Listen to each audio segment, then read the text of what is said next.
Sunday, Feb 21st.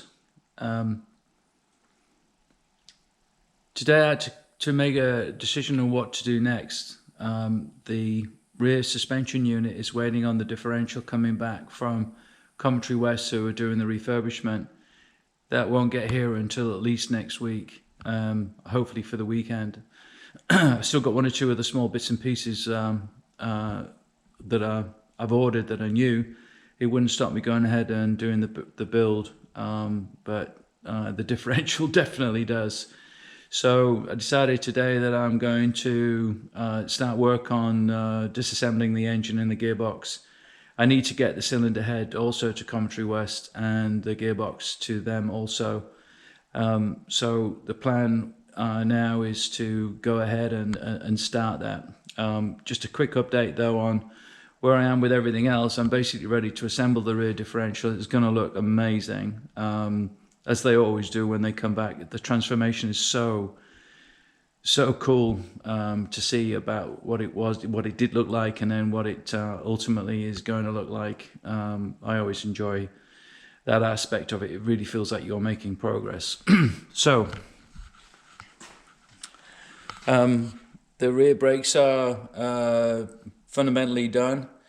I'm still waiting on some rear parking brake pads. I had a problem with one of the bits that was sent.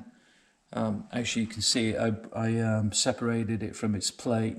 I was a little overly vigorous with trying to adjust it. They're obviously quite fragile. So these brakes look amazing. The rear drive shaft units completely cleaned up, painted, new bearings, reassembled, new joints. I have one more final clean to go through that now that it's assembled. It's a messy job, very greasy. And one more final touch up and clean up, but I mean, they just look totally stunning and amazing. So on the other side, all of the parts came back from powder coating. They've all been assembled with bearings, new grease nipples, basically just cleaned out, tidied up. They just look incredible from the powder coater. All of the bushings have been put into the radius arms. Learned a lesson from the last time I did one of these Jags, and made sure I've got the bushing in the right way around for that cup here. Previously on the other car I put that the wrong way around. It's not a good time to find that out when you're trying to assemble it in the car. Pretty rookie mistake, so hopefully not making that one again. This is the rear housing. Total transformation of what it looks like. So I'm basically waiting. I have all of the parts, they're ready to go. One or two small bits still left to come in. Everything's cleaned up and fundamentally ready for assembly. I'm sure I'll have forgotten something, but we'll solve those problems as they come. What we're going to do today is take the engine, put it back onto the engine hoist, separate the transmission and clutch housing from the engine, and then mount the engine onto an engine stand that I have. That's this bad boy over here.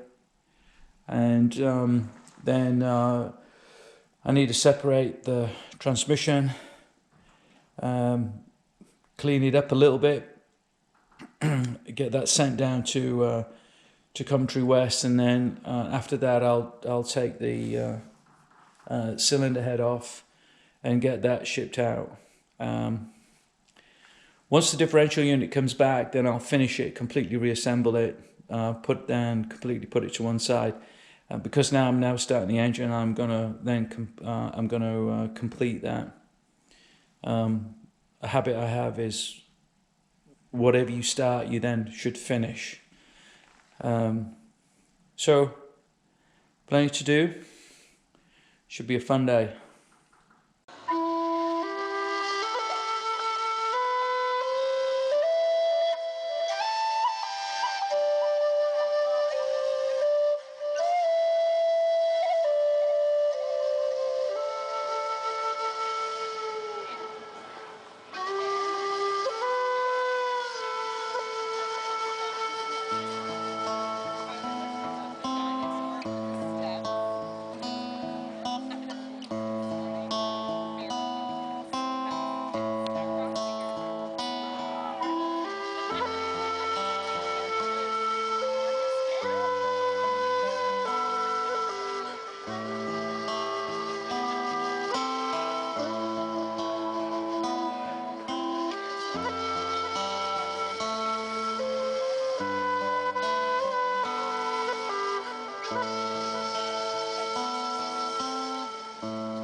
Okay, managed to get the gearbox off the engine, and also separate the clutch housing from the gearbox itself.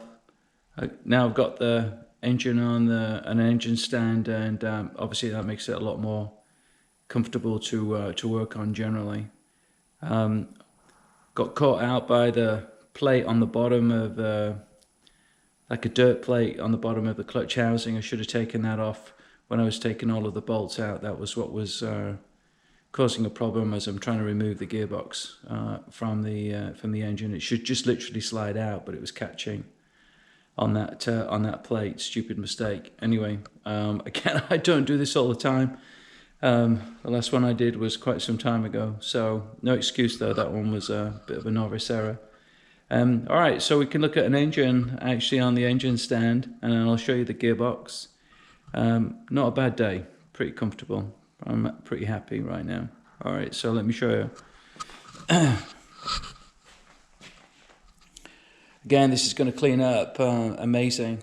I've got all of these ancillaries to take off. This big throttle body, that's huge, with the looks like a heater behind this piece here. Looks like what I would call a fuel heater. Not sure. Anyway, there's coolant that's definitely going through there. Clearly, obviously, to cool the head as well. That distributor I wasn't able to get out while I was taking the engine out of the car, so I'm going to be anxious to see what's going on with that. Obviously, the water pump at the front. One head, 2 cams, exhaust side. I mean, realistically, on the outside, the engine's grimy, yes, but it will, as I say, it will clean up amazing. My prime job right now, going forward, is to get the cylinder head off. I hope it comes off straightforwardly. The V12 that I had is notorious for both heads sticking. I had a long challenge with that. We'll see how we get on. That cylinder head's going to go to Coventry West for refurbishing. They did my V12 heads. There's a chap there called Dick who's just a god, I guess. Encyclopedic knowledge about the whole thing, and he's very willing to help. And when you have questions, and I've had to call him a couple of times. So we're starting to make progress. It's looking good. And then this is the gearbox. Never actually worked on one of these. The last one I had was an automatic. So it's interesting to get it apart. This too is going to Coventry West for refurbishing. I have to find out if they want me to keep the housing on. That shaft sticking out, being shipped all the way down to Georgia, I'm not so sure is a good idea. There's a big ass bearing in there. That's interesting. But again, this is going to clean up.